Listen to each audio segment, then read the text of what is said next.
Saturday, the day of rest, and at a time like this, a time for some self-isolation, some self-care, and even a little bit of Call of Duty Warzone. Unless your name is Howie Roseman of the Philadelphia Eagles. And on Saturday afternoon, he made two very important signings. One of those signings was a linebacker, adding to a corp that doesn't really consist of much at the moment, and the second, a safety. Someone that I've been high on for quite some time and will play numerous roles in the secondary. We're going to get to know both of those names a little bit more in this video, so strap yourselves in, buckle up, it's time to go over all of the free agency news from Saturday. But before we get into it though, guys, congratulations on you being drafted with the 21st overall pick. We can't wait to have you in our offense, and all we ask you to do is run a go route and catch that subscribe touchdown. The support you've been giving this channel lately has been mesmerizing. We're so damn lucky to have you, and we're going to be giving you as much Eagles content as you can handle. So if you can join the family, that would be amazing. And as always, don't forget to get your daily dosage of Philadelphia sports content from phillysportsnetwork.com. Let's dive straight into the highest profile of the two. Former Broncos defensive back and Philadelphia native Will Parks, a man who in his Instagram name is called Philly Will. The deal is said to be 1 year, giving the 25-year-old a prove-it contract to bet on himself and earn a big bag, securing a long-term deal in the city of Philadelphia, where of course Parks was raised. This has been a long time coming now. If you've listened to the podcast yesterday or read any of our content on phillysportsnetwork.com, there's been a reported mutual interest between the two for quite some time now, and it felt like it would only be a matter of time until a deal was struck, especially after the release of Malcolm Jenkins. So, who is Will Parks? He's as versatile as they come, to put it bluntly. He can play both safety spots and inside the nickel, standing at 6'1", 218 pounds. In 4 seasons with Denver, Parks has racked up 148 tackles, 4 interceptions, 13 passes defensed, and 2 forced fumbles. Now, this immediately gives Jalen Mills some competition at safety, but it also gives the Eagles some serenity at the position. As we know, Schwartz loves moving guys around and plugging them wherever he sees fit. Sometimes it's as a blitzer, other times it's as a single high, sometimes it's in the nickel. We've seen them lined up on the defensive line. They're everywhere. Cross-training isn't easy, and the Eagles are getting a thoroughbred in having the best of both worlds in the way of Will Parks. Now, the deal itself is really cheap, according to friend of Philly Sports Network, NJ.com's Mike Kay. There's no questioning that Parks could have secured a bigger deal elsewhere, but he wanted to come home and will receive $1 million in guaranteed cash, just $300k in signing bonus on a $1.6 million deal. That is chumps change in terms of NFL standards, and for a player who, as I just mentioned, should be getting a little bit more. He's been a backup for most of his time in Denver, but 7 of his 15 starts did come last season, and that for me is worth noting, that he's growing into that team, he's growing into a potential starting role, and at 26 years old, his best football is ahead of him. With the extra incentive to earn a payday and that long-term security, I think we may see a new remote-controlled missile on this defense, especially with Darius Slay locking down one half of the field. It opens up that optionality for Schwartz to pick and play with the rest of his assets, and the more versatility you have, the more creative you can get. We could well see some evolutions into a defense that could essentially go from a 4-3 to a 4-2-5, something that really prioritizes defensive backs, and with so many corners already, that makes sense, and it also explains the lack of investment at the linebacker position. I think a lot of people forget that in 2017, a huge component of that Super Bowl winning season was the flexibility at safety.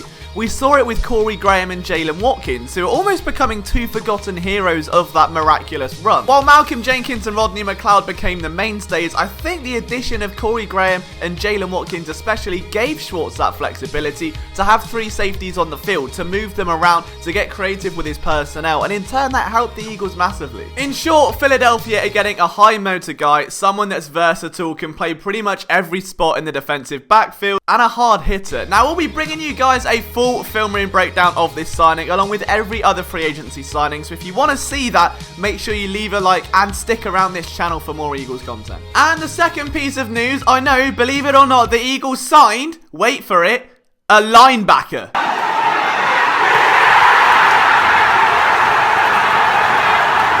An actual footballing backer of lines. I am not even messing with you right now. You are not dreaming. This just happened. I'm as shocked as you are. here's everything you need to know about Jatavis Brown. At 5'11", 221 pounds, Brown's an outside linebacker, although he's slightly undersized for the role. I mean, if you compare him to someone like Kareem Brown, he's 4 inches shorter. However, he did post some ridiculous athletic numbers ahead of the 2016 NFL Draft, where he was selected in the 5th round by the then San Diego Chargers.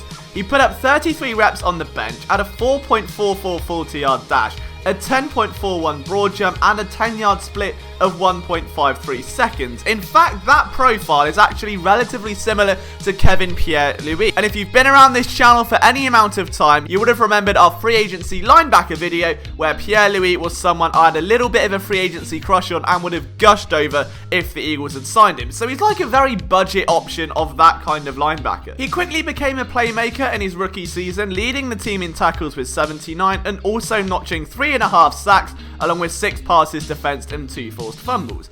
In 2017, the production was similar, but 1 year later it saw him rally to 97 tackles and 5 passes defensed, although an injury kept him out of the playoff push, which was his 2nd injury of his NFL career. 2019 was an interesting season for the Akron product, who spent most of his time, which bizarrely at this point was 72% of snaps in Week 11 against the Chiefs and not much else, as an interior linebacker, which really highlighted weaknesses in his game. I mean, if he's undersized to play outside, stacking him up against zippy guards and centers isn't exactly ideal.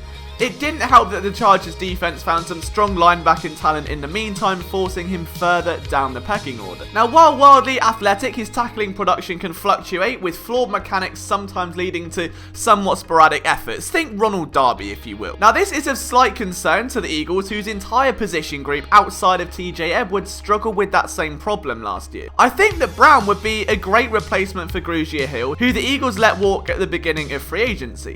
He may be a lot smaller than KGH, but he possesses similar range and athletic prowess, which is what made Hill so special in the first place. The fact he was electric laterally, getting sideline to sideline, which, if you remember even further back, was a weakness for Michael Kendricks. His play steadily dropped off, but it is contextual, and we will be doing a deep dive into his tape from last year, 2018, and even some in 2017 as well, outside of just that odd Week 11 appearance against the Chiefs. But initial thoughts are cheap, cheerful, and tick in a position of need with a low-risk, high-upside player who's still young enough to develop.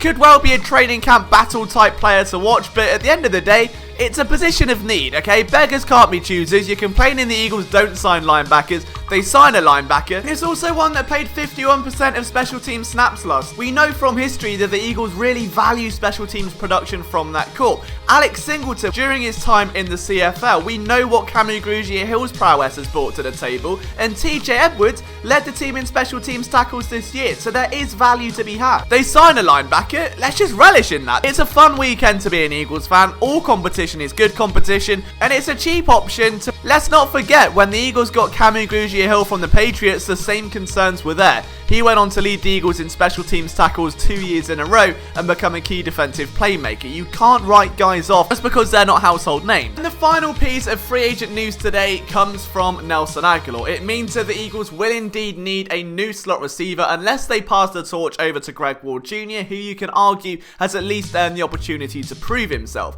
But Agholor has signed a deal with the Las Vegas Raiders, and if I'm honest, I'm happy for him. I know that he became vilified in Philadelphia, and that his time with the Eagles was about as tumultuous as you could ask for. But at the end of the day, this is a young player that has clearly dealt with some mental and physical issues during his time with the team. There was then even some allegations about the anonymous source, which then turned out to be false, but I think Agholor has dealt with a lot of external pressure from the fans, from the media. All you've got to do is take one look at his social media after a tough loss and you see what I mean. There was a strip club incident a couple of years ago. I think going to a very transient market like Las Vegas, where you're not going to have such intensive external pressure, you're going to have a hard-nosed coach in Gruden who should get the best out of him.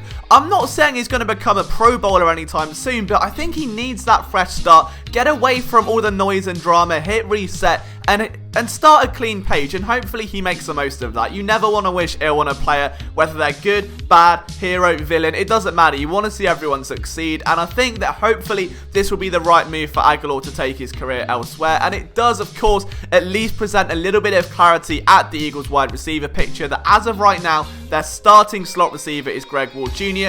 Will he keep that role? Will they draft someone like a Devin Duvernay or a Courtney Davis or a Brandon Ayuk? Only time will tell.